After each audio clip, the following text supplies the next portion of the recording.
Hello, everybody, and welcome to Sparring Partners. And today we're going to talk about AI in the RAN, for the RAN, changing the RAN.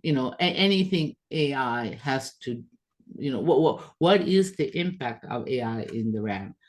And as it often is the case, this is a topic that everybody's talking about, and yet there is oftentimes very little, not enough clarity into what is that they're talking about. And there are a lot of different issues in how do we think about AI in the RAN? So the question is not if there is going to be an impact. The question is, what is the impact? What is AI going to change or not change? And where are the benefits? Where are the challenges? And that is actually quite multifaceted topic. And so I have Nirlay Kundu at IMDEA to help me out. And many of you know him from a previous podcast that we did on ageism. And this is completely different. This is closer to what Nirlay does on a more daily basis for a living, rather than talking about ageism. And he has been doing a lot of work also, and he is still doing on Open RAN. So he's perfect person to talk to, and he has a very interesting perspective on this. So Nirlay, welcome back to the podcast. And why don't you tell us what is that you do now, so that to provide some context to our audience. Awesome. Thanks, Monica. Yeah, it's a pleasure again to talk to you, as always. So today, I think, as you mentioned, we'll talk a little bit more technical.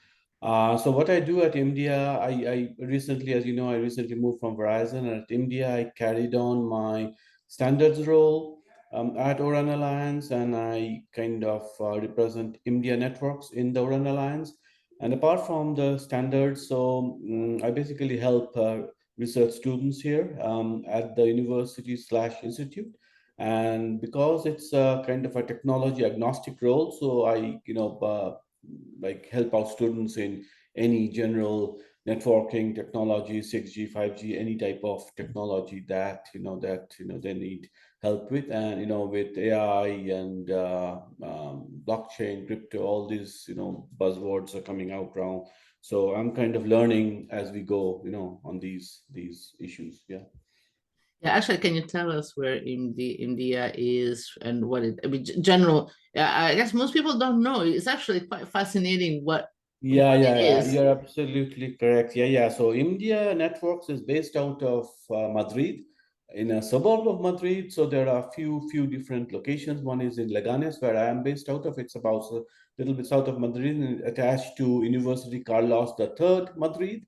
That's also based out of Leganes and Getafe. And we are number two in Europe in some disciplines of computer science, like test and measurements and yeah, and things like that. Yeah.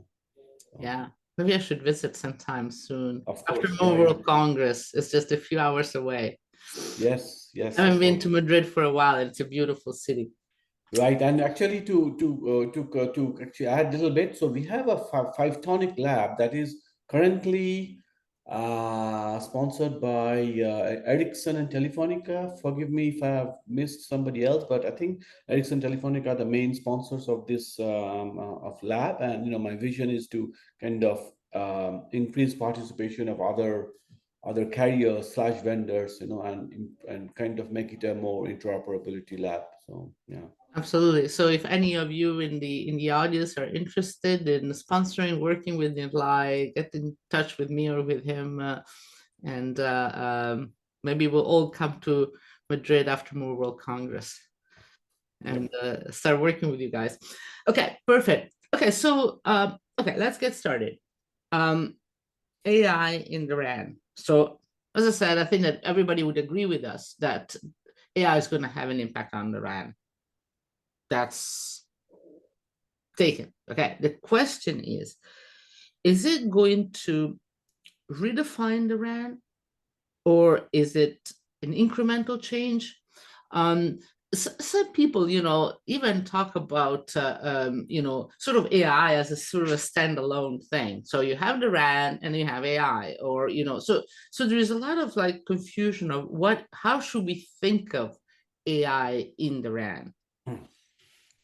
Now, I understand Yeah. this is very broad, but why don't you Yeah, yeah, take yeah, it yeah. and go, take So, it, yeah, I take it, would go with like it. to start with a broad sentence, right? So, today's status is we are doing AI in the RAN. So, right now, most deployments of AI in telecom are focused on optimization of existing architecture, right? Think of it as, AI is a technician. So, what does it do? It tunes parameters, it detects anomalies, right? It schedules resources, predicting traffic, right?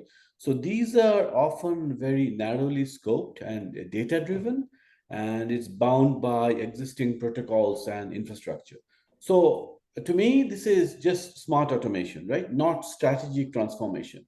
So what's emerging now is AI for the RAN, right? So this is where the conversation becomes more transformative. So now we are asking, what should a RAN look like if AI is part of the design team from day zero, right? From day one, right? And this includes like AI informed spectrum policy and spectrum sharing models, AI guided slicing based on societal, economic, and mission critical applications, AI driven architectural choices like when to deploy microcells, when to use satellite, when to use edge compute, things like that, right? And rethinking coverage and investments and even fairness using intelligent simulations and reward models. So today, I mean, or rather AI for RAN, it's not just about efficiency, it's about changing the goals and not just hitting them faster, right? So it matters today that the AI in the RAN conversation is mostly a vendor capability discussion, but AI for the RAN conversation is a very high level boardroom policy, strategy type of discussion, including regulatory issues and all that. And if we don't ask AI to help us, redefine what we want RAN to do, including societal goals, for example, like digital inclusion, energy justice, and public service access. So then we risk building faster networks that replicate inequalities of yesterday. So that's why it's very important to talk about AI for the RAN right now. Yeah. So basically, right now, when you this is a very interesting thing, because oftentimes you think people talk about AI as enabling applications like enterprise applications that use AI, but that to me seems like, okay, you just use the network to do something else, but that's the AI. It's in the robotics, in the manufacturing process. So the RAN doesn't care. I mean, you just need to have like the right capacity and latency, but then you're done. But what you're saying, but right now, the RAN is kind of isolated. It's a network. You optimize the network to improve network performance in of itself. What you're saying is that with AI, we can tie the RAN to the environment, to the Correct. society. Yeah. So it Yeah. becomes truly embedded. And it's not like we cannot do it without AI. It's just that we don't, well, theoretically, you can as a goal, you just are not able to do it because you just don't have the computational power to do it, basically, or the model. Yeah.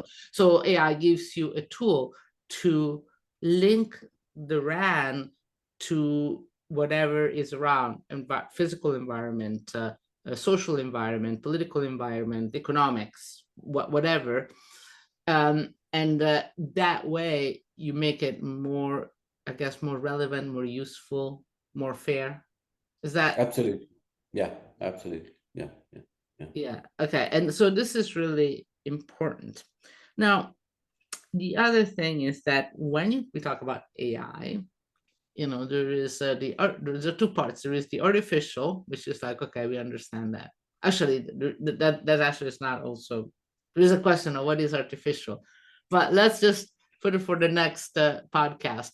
But there is a question of intelligence, and everybody says, "Oh, we're going to build intelligent network." This was before AI, but what kind of intelligence are we looking at? And this is not AGI here. It's not the general intelligence, obviously. And I think that we need to be careful to distinguish that. That's a completely different goal. That is not, even if you have AGI, it's not going to necessarily be particularly useful in the RAN. We're looking for something else. Yeah, So yeah. Great question. what kind of intelligence do we want the RAN to have? Yeah. So your question, it kind of cuts to the core of what we are really talking about when we say AI for the RAN, right? So the term intelligence in the context is often, used very loosely, but for clarity and strategic planning, it's essential to, understand what kind of intelligence we are dealing with, right? So think of RAN intelligence as, as a not as a singular capability, but as a spectrum of functions, broad functions, and each with different implications from design, control, accountability, risk, and everything. Like for predictive intelligence, for example, right? So what it does is, it anticipates the future states, what's going to happen in the future, based on based on time series data or historical data, real-time data, right? And example use cases can be predicting the traffic surges, right? Anticipating handovers, when should handover happen, right? For forecasting demand for peak demand and all that, right? And the value it provides is it enables proactive planning from the operator, and instead of when things happen, do it reactively, not that, right? Proactive planning. But limitations, I can see that still we need some human intervention, human validation, because we need to, it's all subject to the data quality and generalization error, right? And then, so we talk, this was an example of predictive intelligence. And then we, let's talk about the autonomous intelligence, right? It makes and executes decision without human intervention, right? And the use cases can be, self-tuning antenna parameters, right? So antenna parameters change on the fly. And then automated load distribution, load balancing, right? And then closed loop network optimization. So these can act faster. The automated process can act faster than human operators, and it can scale effortlessly. And of course, it reduces OpEx because you take out the human factor. This thing now. Again, on the other side, though, the challenges are it's hard to govern, and because the decision making is kind of opaque, so there is a risk of cascading failure in this. So, and I mean, we can talk about this a little more, but then the question arises, like, who's responsible if the autonomy causes a service disruption or complication, all that. So we need to uh, we need to figure that out, right? And another intelligence we can talk about is the adaptive intelligence, when you learn and the behavior evolves to the changing conditions, right? And in a feedback loop, for example. And then and in the urban scenarios, in the urban rural scenarios, like the usage shifts happen. So that's an example where adaptive intelligence can be implemented. And then adapting to new devices or new mobility patterns, for example, right? So, and this all this reduces the model retraining costs and improves the robustness over time. But then on the other side, though, it can drift in unintended ways, and it can require robust monitoring and rollback mechanisms. So that needs to be thought out. If something goes wrong, somehow you need to roll it back, right? Another thing I can talk about is explainable intelligence, which provides traceable and understandable rationale for its actions and outputs, right? And how do you allocate a spectrum, for example? What's your decision tree to allocate a spectrum, and how do you, let's say, justify a drop connection alert, right? So all these are critical for compliance, debugging, building trust, especially with regulators and customers. And but then there's the trade-off is with complexity of the models, and the performance, and of course it's all very emerging technology. So most of the intelligence today is predictive and semi-autonomous, but we are rapidly moving towards systems that are adaptive and increasingly opaque, which kind of makes explainability and accountability non-negotiable, right? So these are kind of the thought process that I have. Yeah. Yeah, and no, this is really interesting because oftentimes, you kind of hear about, you put AI, yeah, in the typical slide, you put a AI here, there, and whatever, so like there is like a part of whatever you have in your network, and then there is the AI element there. And I don't think it's going to work that way, because it's going to be exactly what you say. There are different ways in which it kind of seeps through what you're doing and allows you to do it better. But at the same time, like all the dimensions you mentioned are going to interact with each other. So for instance, you do prediction, which is incredibly powerful, but you also need to have some explainability and adaptability. So the prediction I'm going to do today is going to be different in a year or so, because we've learned something in the so it's Yes. like it's incremental.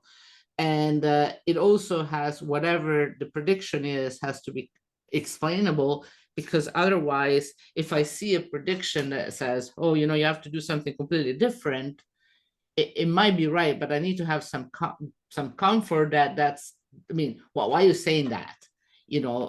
How did you get to that? And I think that the power of AI is not only it can crunch more data, but it can also see things that we are not able to see, because we have sort of like our own experience biases. So I know that something works, I'm going to do the same thing tomorrow. I'm not going to try to experiment anything different, because I'm okay with what I have. AI Yes. doesn't have that. So Correct. how should we manage the interaction between all those ways to use AI? Um, Yeah, so as you said, it's kind of a learning curve, and then you need to interact with the autonomous system as well as the humans. There has to be some kind of a racy matrix, like who is responsible for what, and then of course, it's an extrapolation of a software entity, software coding, and all that, right? And it kind of learns on its own. And then I think there should be a kind of feedback loop with a continuous evaluation process, and then where humans get in and try to think if what it's doing is it's correct, and then kind of take further action, how to change and how to improve the algorithm, if it will. Yeah. Yeah. There's actually a discussion we had on LinkedIn about who is responsible. And Jeff Hollingworth, who's also been on the podcast before. So the question is, if something goes bad, who is responsible for in AI? Because you don't have anybody really. But at the same time, it's just going to be somebody overseeing the thing. So it's not, is that any different that if you are using whatever software? Um, but I guess the difference is that there is so much more good that you can do, but also damage. On Yeah. the Yeah. other hand, it's also true. So if you look at, for instance, autonomous driving, it is true that sometimes you have an accident, but sometimes humans create accidents too. And I think that actually the rate of accidents is lower. So, but maybe we are going to be looking at something, a mistake or error, or whatever it is, from AI more critically or more severely than we would from a human, because humans fail too.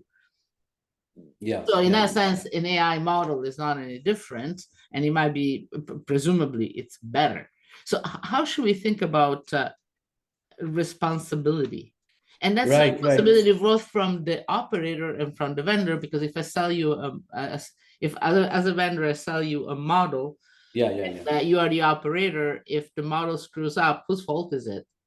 Is it my Yeah, fault? yeah, yeah. Your fault? It's a very critical issue because AI, while AI promises automation efficiency, it introduces complexity and in accountability, operational risk, and legalese. Yeah. So operator wise, so see, ultimately, you and me are the consumers of the operators, right? We use cell phones and all that. So operators ultimately own the customer experience, the quality of experience that we are having as consumers, and the network performance.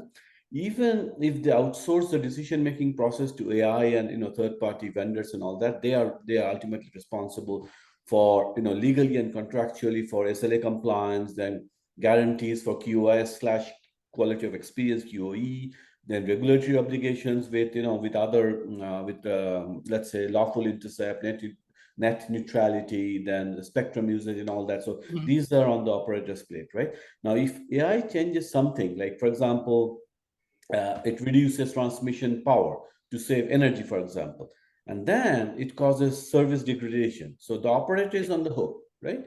Even if a vendor's AI made the decision, but that's what the operator is will be challenged for, right? And then operators also are responsible for deciding whether to deploy AI recommendations automatically or with a human in the loop, right?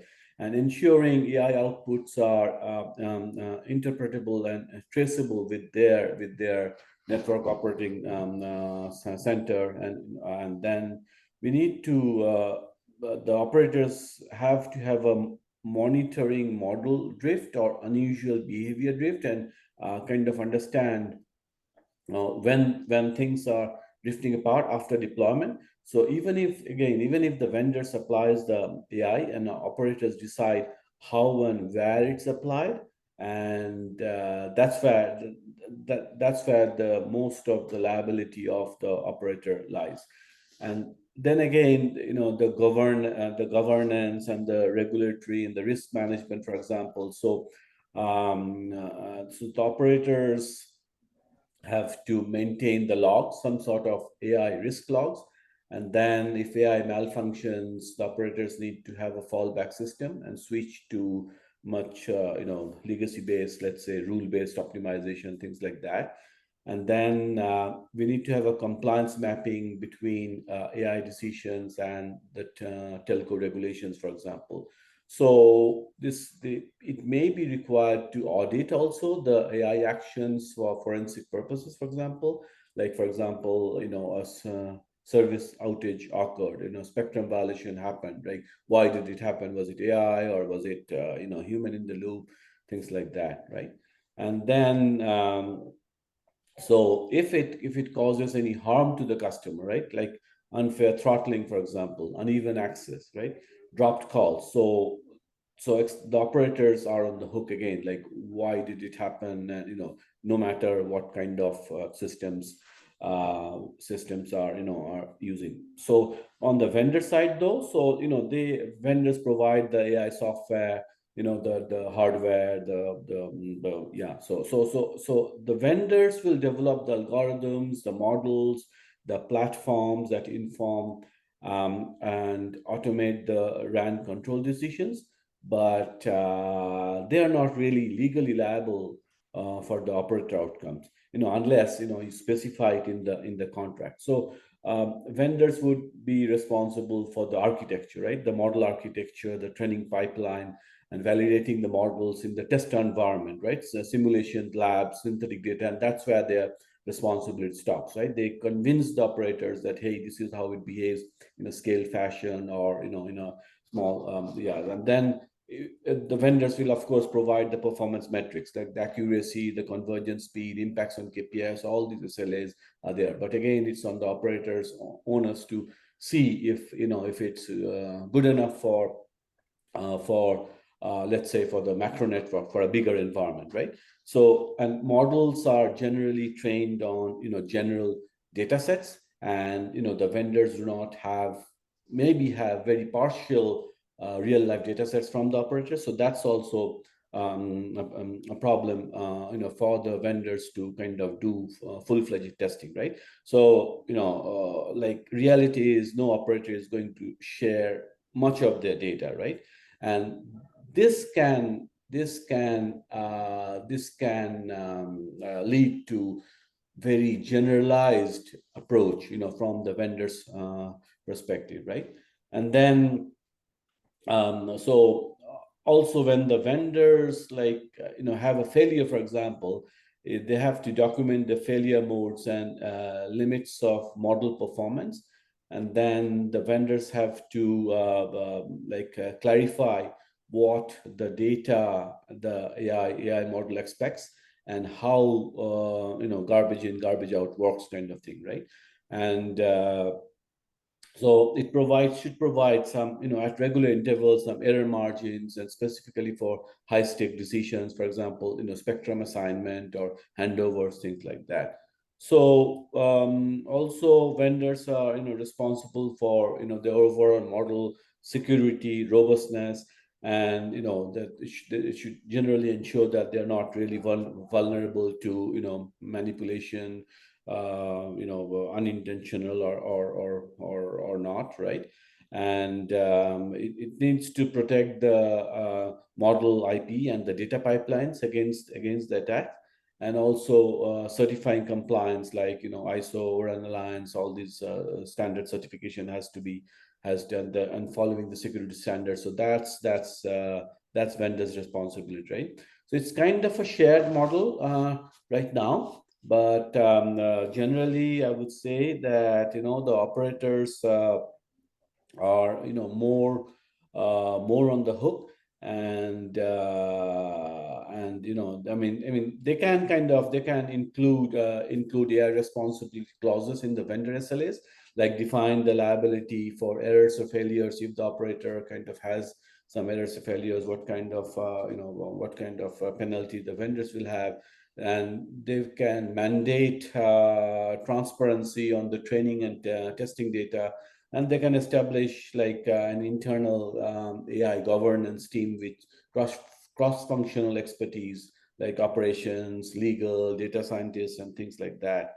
And and to summarize, like the vendors can offer transparent, like audit logs, for example, explainability features, and fallback modes, how they are going to address any kind of malfunction.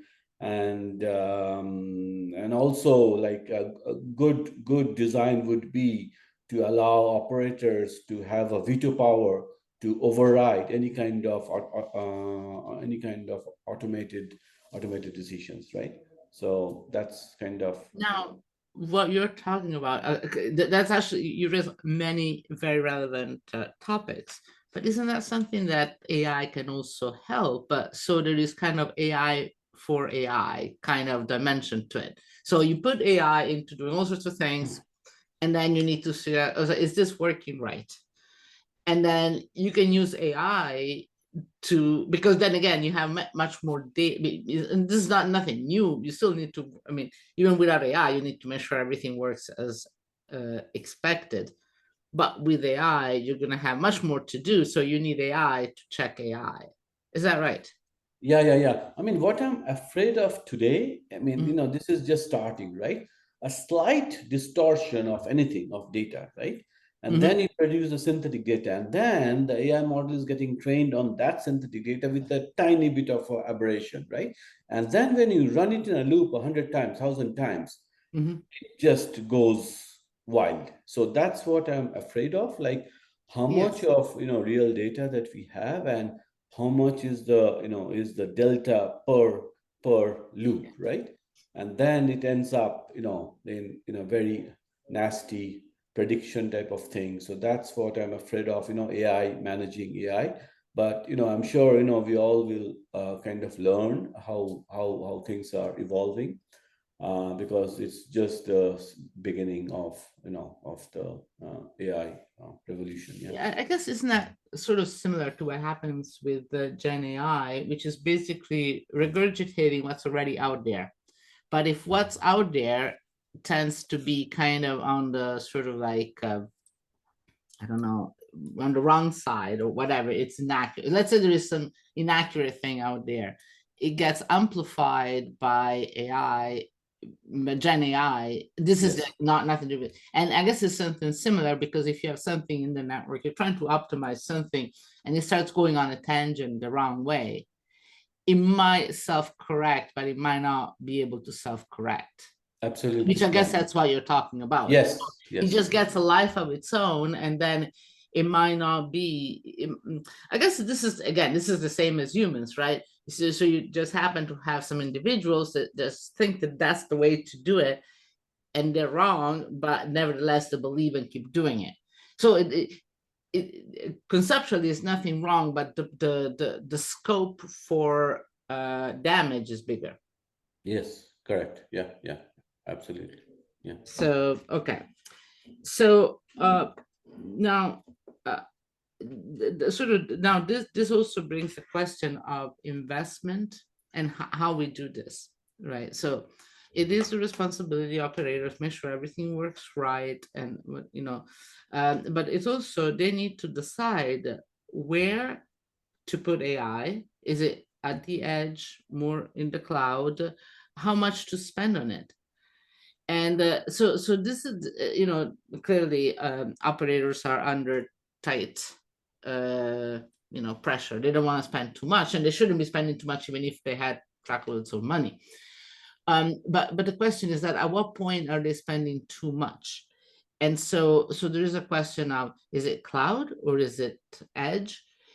Is it and then there is this kind of belief. So there's kind of like two views are there, that you need a GPU everywhere, and the other one is saying, yeah, you can do AI, but you don't need a whole lot, because at the edge you don't need much processing power. So how should we navigate that part of the Yeah, I would say, start slow. Like what we have seen fairly recently is, we don't need very high powered GPUs to produce something which, they were using high powered GPUs.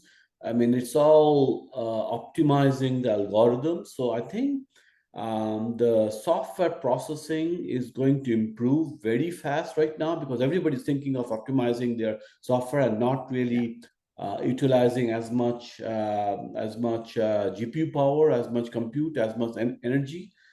So I think things are kind of more on that side of things, like improving the software. Now, I would say start slow, start small, and see if whatever the AI prediction is happening, whatever results you're getting, I don't know, it can be on the edge, it can be on the core, it can be in the data center, right? So if it's producing results, and at the end you need to figure out how much are you saving. Are you saving in the opex, are you saving in the capex? Mostly it will be an opex savings, I would say. If there is a savings in the bottom line, right, if the numbers are bigger in the top line, right, so that's where we should focus on. Where is the biggest bang for the buck in this, and we are still learning in this game right now, right? So that's what I would say. Put your eggs in one basket and kind of experiment in different parts of the network, and see where you get the biggest improvement. In OpEx. Yeah. Yeah, and I guess you need to see, because as I say, we're all learning in this, and there is no obvious answer. I mean, there is no single answer, and in fact, even for different operators, they might have different answers, different locations, and I think that one thing that you hear all the time is people saying, "Well, but AI uses so much power, competition is just so expensive that whatever advantage you get from it is just not, it's not balanced by the cost." But you can also, well, I would make the argument that yes, on day one, that's probably correct, because you're still training the models, you're still trying to figure out how things are, and then with time, you can become much more efficient. So the same model today uses whatever unit you do is like, say, 100 units or whatever, but 10 years from now or 5 years from now, maybe even 6 months from now, it's going to use 10% of that because you kind of, okay, I figured this out. I don't need to run the whole learning again. I just need to improve. You just need to refine. Isn't that right? Is that Yes. so? It's very Yeah. hard to get the ROI model based on what the cost is in the next 3 months. Yeah. It's a long-term game, actually. Yeah. So, Yeah. yeah. So, Which is what makes it difficult because in the industry we're much more used to like short terms, like mm, you look at quarterly results, and that's clearly this is not a quarterly kind of thing. mm, mm, Now, mm. okay, now let's talk about the sort of, well, not the downside, but one thing about AI is that it allows us to find out things that we didn't know, and AI needs to figure out things that it didn't know. So the question is how we deal with the sort of insufficient knowledge, or maybe we should call it ignorance. How does AI learn something that it doesn't know and that we cannot even tell? Because we have a lot of people with a lot of expertise, but it's one thing to have expertise. One thing is to tell a model to transfer that expertise to the model. It's not trivial because a lot of the times you might have like I wouldn't say gut feeling, but it's very hard to formalize experience. If we could, then we have much better models, right? Um, Correct. and so Yeah. so how should we think about that? Yeah, it's a very important and very powerful question because, especially in the context of AI for the RAN, where the decisions can affect, millions of users, critical infrastructure, regulatory compliance, things like that, right? So we need to, in the context of the RAN, like the unobserved physical realities, like what AI can't see, what sensors don't capture, like local topography shifts, for example, like new buildings coming up, right? And they'll block the signals, right? And then microclimate or seasonal changes, seasonal interference, and all that. That AI doesn't know, right? And then let's say some human being, like field technician, the actions are not logged in the data. And let's say there are hardware fault, there are fiber cuts, right? And they are not reported. So AI don't know exactly what's going on, right? So the AI may optimize based on an incomplete or outdated view of reality. So that's the problem, right? Now, human context and intent would AI would not understand that, and AI doesn't understand why the policies that we are setting, the why the human beings setting those kinds of policies, and if the thresholds were set and why those kinds of thresholds are set. So AI doesn't know that; it just knows that they're set, right? Now, so for example, emergency coverage requirements for hospitals. Why are they as they are now, right? Then legal and political implications of prioritizing one region versus the other, right? So AI doesn't know very well the context, right? And then socio-economic factors. That's also a big challenge because that's a very, very subjective thing, in spectrum allocation, for example, right? So AI may optimize technically, but it may do so unethically or maybe illegally, right? And then another thing is, AI also, it's a time series data, is trained on the past data, and they may fail in new scenarios. For example, so suddenly there's some mass gatherings or protests or festivals, out of the blue something is happening, right? Let's say there are some cyber attacks like interference. So recently in Madrid, if you are actually not in Madrid but whole of Spain, there was power outage, right? And I don't know what happened, but if AI were to, kind of act on that, it would be a failure. So there were humans, which I'm told were intervened. I mean, used the intervention, human intervention to, take the situation under control. So this malicious interference and cyber attacks, AI is not today intelligent enough to kind of act to that, right? React to that. And Yeah. then let's say there are drones and then autonomous cars, suddenly there would be some congestion, for example, new devices or new mobility patterns. Why are they happening? So AI would know that. So these decisions may be wrong, and the AI may not know how to deal with that.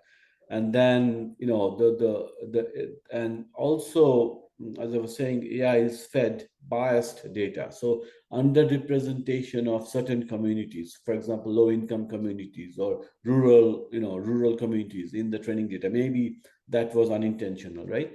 Then data silos between different vendors across the RAN and the core, right? So then something clerical mistakes, like some manual errors. So all these things, they kind of amplify the AI biases and will deliver very uneven performance, right? So having said, all these not so good things, but so how should we address the ignorance today? I would still today I would definitely put a human in the loop design and always leave space for overrides, for veto power, expert override, and in high impact situations. So we need to have a kind of a backup plan with human intervention, QoS enforcement, for example. So all these, and then we need to have some confidence in the model and this uncertainty. So it should express, the modern AI should express how confident you are, right? And maybe there could be a flag in the design, right? And if it's operating outside its training domain, for example, right? And it's, let's say it's called out of distribution detection kind of thing. And then we need to have some kind of a fail safe and rollback mechanism, which again, I would advise to be human driven. So every autonomous loop has to have a clear written rollback mechanism, which is, I would say, the safe mode AI, right? To and that should resolve to the conservative and well tested methodologies, right? So so AI in the RAN is powerful, but not really ubiquitous. So it has its blind spots, and can't be ignored, and they must be anticipated, monitored, and governed. So I would say that the good AI is the function of good AI is something that uh, it's assumed that you don't know everything. The model should not be thought of be all and end all. It's one that knows, and sometimes when it doesn't, it can ask for help. So that's what the ideal situation. I would say that actually there is more than that, in the sense that, okay, the AI model might not know enough, but also it needs guidance in the same way that kids need education. You need to push, well, kids and models the right direction. So there is a strategy. So you need a human in the loop, but that human has to have not only the ability to stop, to prevent something bad from happening, but he also needs to have a strategy. Yep. So for instance, if you look at digital divide issues, how you deal with that, the bias in the data. Okay, there is bias in the data, but you need to kind of guide the models to recognize the bias. So you need to have some sort of strategy, and that sort of opens the issue of, are you overdoing it? Because then, even we set a strategy to overcome the bias, but at the same time, as humans, we also might introduce another bias. So Right. but then again, it's nothing different from it's already happening. So, but I guess we need to be aware of the fact that there are potential biases, and that we need to have our strategy, and that strategy, I think, should be transparent. So if you're an operator or a vendor or whatever, and that you should sort of make clear what the strategy is, because then there is ethical issues as well, ethical security issues. Security Yes. is always a trade-off. Do you want to have a, a model that is overly secure, but then it reduces the quality of experience? Where do you draw the line? You have a trade-off, and the model doesn't know. It's us humans in charge of the network that are going to tell the network this is the trade-off, which further complicates things, but that's necessary. Absolutely. Yeah. Yeah. Yeah. Okay, now we're out of time, but I want to ask you a final question. It's about agentic AI. And so this is something that, recently, I guess in the last year, people talk more and more about agentic AI. How is that? Is that going to change the way AI is used in Iran?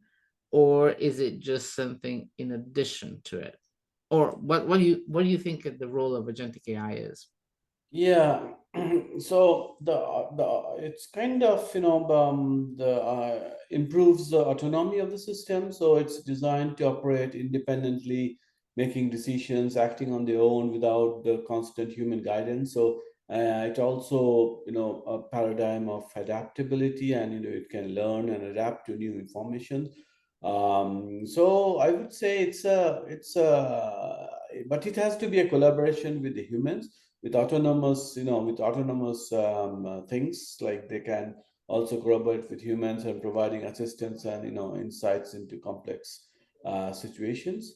So and because it relies on pattern recognition and likelihoods to make decisions, so allowing for flexibility and adaptability in dynamic environments is very important. So it is kind of coming up, but I think it is I would say um, crucial area of development of AI today. Yeah.